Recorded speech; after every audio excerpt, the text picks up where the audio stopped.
ఆంధ్ర అంతా high alert department ఉంది. Public కూడా అలర్ట్‌గా ఉండాలి. మీ ప్రాంతాలలో ఎవరైనా కొత్త వ్యక్తులు వచ్చి అక్కడ ఉంటున్నారా? అక్కడ తిరుగుతున్నారా?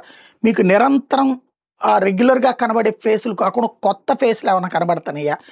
కూలీల్లాగానో, లేకపోతే గుమస్తాల్లాగానో, లేకపోతే ఏ గొర్రెలు కాసుకునే వాళ్ళు లాగానో అట్లాగా వీళ్ళు చలామణి అవుతూ ఉంటారు. లేదా పెద్ద మనుషుల్లాగా కూడా చలామణి అవుతుంటుంటారు. ఇలాంటి వాళ్ళది ఏదన్నా మీకు అనుమానం ఉంటే, మీ ఏరియాలో కొత్త ఫేస్ కనబడితే పోలీసులకి సమాచారం అందించడం ఒక పౌరులుగా మన యొక్క బాధ్యత. ఎందుకయ్యా అంటే మావోయిస్టులు కావచ్చు, తీవ్రవాదులు కావచ్చు. ఆంధ్రప్రదేశ్ ఇప్పుడు ఈ ఇద్దరికి షెల్టర్ జోన్ అన్నటువంటిది, అలాగే ఇది ప్రయోగ జోన్ అన్నటువంటిది కూడా తెలుస్తుంది. ఇప్పుడు విజయవాడ అంటే అమరావతి ప్రాంతం అంటే ఏంటి? కృష్ణా, గుంటూరు ఈ జిల్లాలన్నీ కూడా కలిపి కదా. ఆ అమరావతి ప్రాంతం అంటే రాజధాని ప్రాంతంలో అయితే ఇంకా నోటిఫై కాని రాజధాని ప్రాంతం అమరావతి ప్రాంతం అని చెప్పుకుంటున్నటువంటి పత్రికలో చెప్పుకుంటున్నటువంటి ప్లేస్ ఏదైతే ఉందో అక్కడ విజయవాడ అవుట్స్కట్స్లోని ఆటో నగర్లో 29 మంది దాకా మావోయిస్టులు దొరకడం అంటే ఆషామాషి కాదు.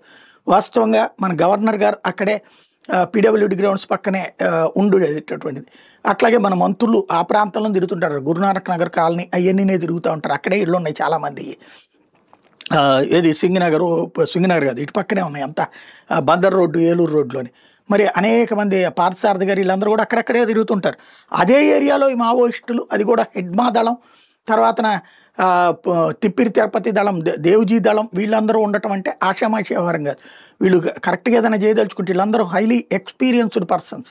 కొత్త వాళ్ళు ఉన్నారు చాలామంది, కానీ highly experienced persons, guerrilla attacks చేయడంలో సిద్ధస్తులు వాళ్ళు ఇక్కడ దొరికారు. అట్లాగే మనం ఆ మధ్యన చూసుకుంటే విజయనగరంలో ఒక టెర్రరిస్టు ఏదైతే విజయనగరాన్ని పేల్చేయడానికి కుట్ర పన్నినోడిని చూసాం.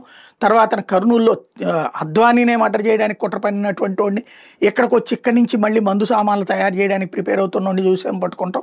అట్లాగే సత్యసాయి జిల్లాలో చూసాం, అనంతపురం జిల్లా దగ్గర చూసాం. ఇన్ని తీవ్రవాదులు ఒక పక్కన, నక్సలైట్లు ఒక పక్కన. ఇప్పుడు ఏంటి కాకినాడ, విశాఖపట్నం, విజయనగరం, విజయవాడ ఇట్లాంటి చోట్ల ఇది.